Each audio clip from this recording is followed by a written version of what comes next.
ئێمە پاش حەو ساڵ لە تێکۆشان و هەوڵدان گەیشتین بەو ئامانجەی کە هەوڵمان بۆیە.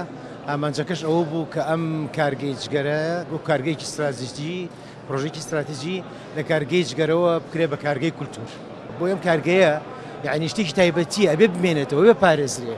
بە تەنیا ئەوە نییە بڕێ عەرزیەکە و 4-5 بینایە، ئەمە بیرەوەری شارەکەیە ئەبێ بمێنێت.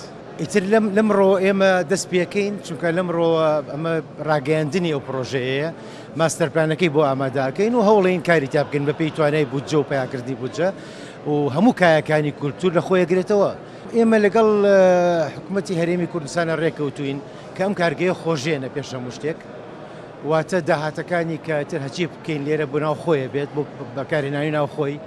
هەروەها هەوڵین لە هەموو لایەکەوە چ لە حکوومەتیشەوە و چ لە فەندی دەریشەوە هەوڵین پیاکەین بۆی بتوانین وردە وردە ئەو ماستەرپلانەی کە ئێستا ئیمڕۆ چۆنڵێ هەندێکی پیشانەین جێبەجێکەین و بێژە لەو شتانەی کە زۆر گرنگە. مەسەن هەر بۆ نمونە ئێستا ئینستیتوتی ئەڵمانی گۆتە یەک پرۆژەی جوانیان هەیە، بودجەکەشیان تەرخان کردووە بۆی کە ئەیانەوێت لە بەشێک لێرەیە شوێنێک ئامادەکەن بۆ گەنجان کە بتوانن فێرکردن و کە پێڵن بە ئینگلیزی کۆوەرکینگ سپیس.